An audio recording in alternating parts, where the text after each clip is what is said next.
میرے بہنوں اور میرے بھائیوں، حضور اکرم صلی اللہ علیہ وسلم نے ارشاد فرمایا ہے، جس کا مفہوم یہ ہے کہ مسلمان ایک جسم کی مانند ہے۔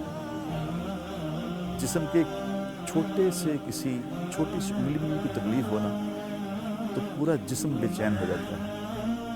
آپ کو سچ کہتا ہوں کہ بڑی خوشی تھی کہ عید آ رہی ہے، اب عید آ رہی ہے، لیکن جو ہی یہ مسجد اقصیٰ میں جو کچھ ہوا ہے اس کے بعد دل بجھ سا گیا ہے، کیونکہ سمجھ نہیں آ رہی کہ ہم کیا کریں سوائے اس کے کہ ہم اللہ سے دعا مانگ رہے ہیں کہ یا اللہ تو ہمارے مسلمان بھائیوں پہ، فلسطینی بھائیوں پہ رحم فرما۔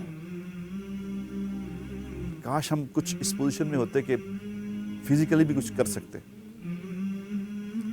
کیونکہ جب حدیث میں پڑھتا ہوں نا کہ حضور علیہ السلام نے جو ارشاد فرمایا، اس کا مفہوم یہ ہے کہ عنقریب ایک وقت ایسا آئے گا جب مسلمان جو ہیں وہ سمندر کی جھاگ کی طرح ہو جائیں گے، بے جان، اور اہل باطل ایک دوسرے کو اس طرح مسلمانوں پہ دعوت دیں گے جیسے دسترخوان پہ کسی کو کہہ رہا ہوتا ہے کہ آپ کھائیے، آپ کھائیے، آپ لیجئے۔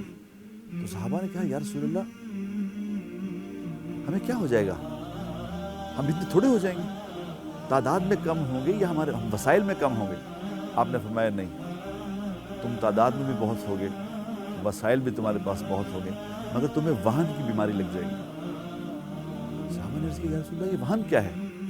فرمایا دنیا کی محبت اور موت کا خوف۔ میری بہنوں اور بھائیوں، جب مسلمان کے اندر یہ دو چیزیں جمع ہو جاتی ہیں، موت کا خوف اور دنیا سے محبت، تو اللہ اس کو بے جان کر دیتا ہے، بے قیمت کر دیتا ہے، کیونکہ اللہ نے ہمارے لیے تو آخرت رکھی ہے۔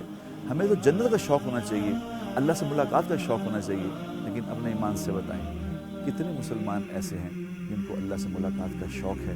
کتنے مسلمان ہیں جو مرنا چاہتے ہیں؟ مرنا ہم کیوں نہیں چاہتے؟ کہ اللہ سے تعلق نہیں ہے، اللہ سے ہمارا تعلق کمزور ہے۔ اس پیغام میں میری دعا ہے سارے مسلمانوں کے لیے، درخواست بھی ہے کہ اللہ سے تعلق پیدا کریں تاکہ اللہ کے پاس جانے کا شوق پیدا ہو، تو اللہ تبارک و تعالیٰ کی دنیا میں بھی طاقت دے دے گا۔ جس کو اللہ سے ملنے کا شوق ہے، اللہ کو بھی اس سے ملنے کا شوق ہے۔ تو یہ موقع ایسا ہے کہ دل اس پہ رو رہا ہے۔